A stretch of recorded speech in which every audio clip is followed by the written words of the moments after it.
Okay, so here's the thing. Every time I do laundry, at least one sock disappears.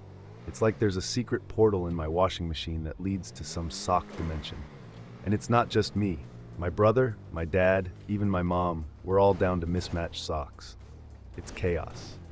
So today I decide enough is enough. I'm going to solve this mystery. I start by interrogating everyone. My brother? Not my problem, he says, walking around in mismatched socks like it's a fashion statement. My dad? Must be the dryer, he mutters, as if the dryer is a sock-eating monster. My mom? She just laughs and says, it's one of life's little mysteries. But I'm not buying it. So I set a trap. I put a pair of my favorite socks in the wash and sit there watching the machine like a hawk. The cycle ends, I pull everything out and they're gone. Vanished.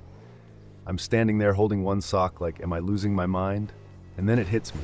I march straight to the living room, lift up the couch cushion, and there it is, a pile of socks just chilling there. Turns out, the dog has been stealing them to make a cozy little nest. So, mystery solved. But now I've got a new problem, convincing the dog to give them back.